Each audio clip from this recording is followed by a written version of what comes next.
Yeah, me too. Oh my God, who's that girl? Oh, girls. Naisip niyo bang naisip ko?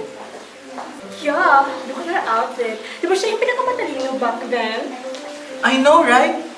Oh my gosh, she never changed. Right? She's still so baduy. And so cheap. Yeah. Sakit! Oh my God! Let's just cheers for that. Yeah, right? Oh my God. Magandang gabi sa lahat! Kamusta kayo? Nasisiyahan ba ang lahat sa alumni ng taong 1999? Alright. Ngunit, bago natin ipagpatuloy ang ating kamustahan, ay atin na sisimulan ang ating programa. Ngayon, bigyan natin ang ating show ng ating tagapagsalita sa oras na ito. The most outstanding alumni ng taong 1999. Ladies and gentlemen, bigyan natin siya ng masigabong palakpakan!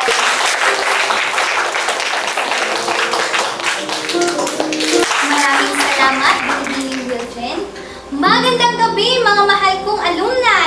Nagagalak akong makita ang inyong mga tagumpay. Hindi ko rin inaakala na maiimbitahan ako bilang isang speaker ng ating alumni homecoming. Sa bagay, nabanggit ko na rin naman ang tagumpay. At baka'y nagtataka kayo kung bakit ganito ang ISO itsura ko para sa okasyong ito. Isa lamang ang aking gustong itanong sa inyo. Para sa inyo, ano nga ba ang tagumpay? Ang tagumpay ba ay nababase sa inyong narating sa buhay? O kaya naman natupad niyo na ang iyong mga pangarap? Siguro nagtataka kayo kung bakit tila walang pagbabago o bakas ng tagumpay na makikita sa akin o estado ng aking buhay. Kaya ngayon, hayaan niyo akong ibahagi kung ano ba ang tagumpay.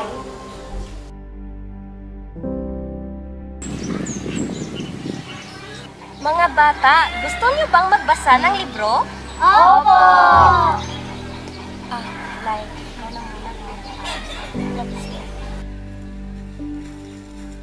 Melga, gusto mo bang magbasa ng libro?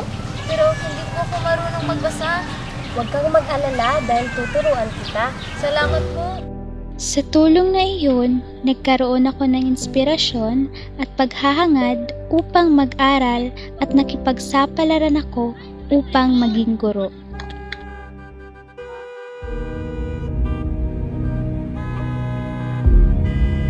Mahirap ang buhay kapag malayo ka sa iyong kinagisnan, kapag bago ang mga bagay-bagay, kapag hindi ka sanay. Naging katulong ako upang makapag-aral. Aking? Nasaan na yung medyas na iniutos ko sa'yo kanina? Nasa hirap po, ma'am!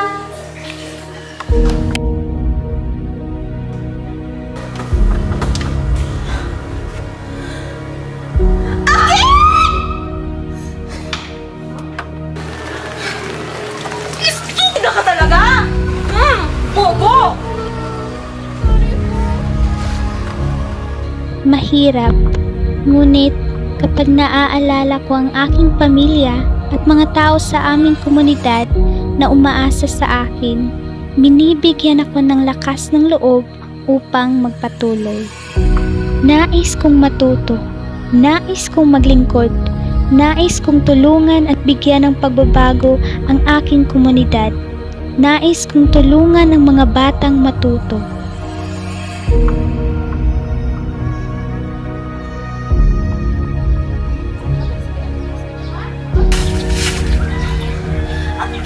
Andyan ka na naman. Tulungan mo nga ako dito. Wala kang mapapala sa pagbabasa mo. Pero ina, gusto ko maging katulad ni Teacher Hara. Siya pa nga nagbigay nito. Yan na nga ba ang sinasabi ko, Aking? Tingnan mo ang lupa. Ano ang kulay ng lupa? Kayo manggi po. Ano ang kulay ng balat mo? Po, kayo manggi po. Aking naman. Alam mo namang, ang lupang ito lamang ang ating pagmamayari. Ito ang ating kayamanan. Huwag mo naman sanang ipagpalit sa papel. Ang kulay mo ang sumisimbolo, Aking. Po, Ay, nakong bata ka. Halika na nga dito, tulungan mo kami ng tatay mo.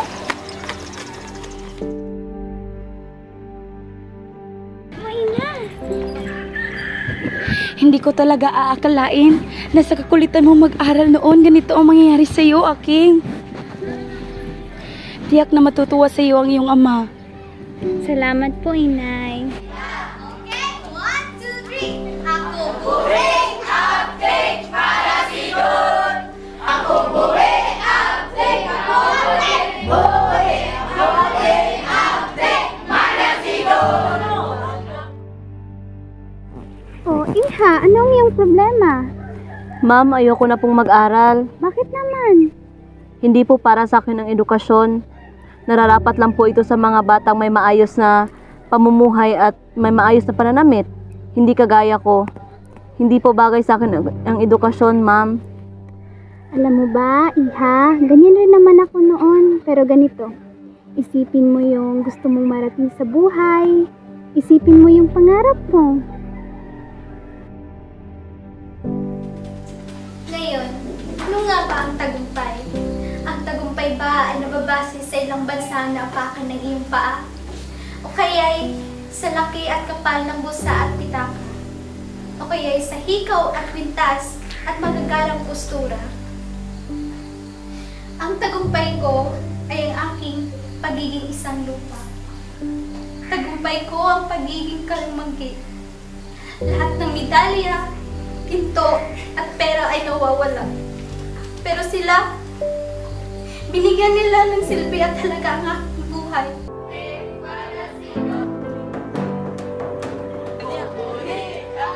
This is my success.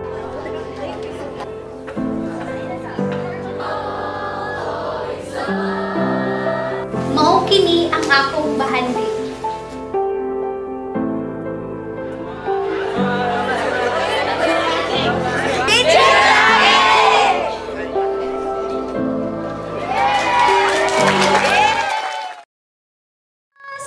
Dugo suko,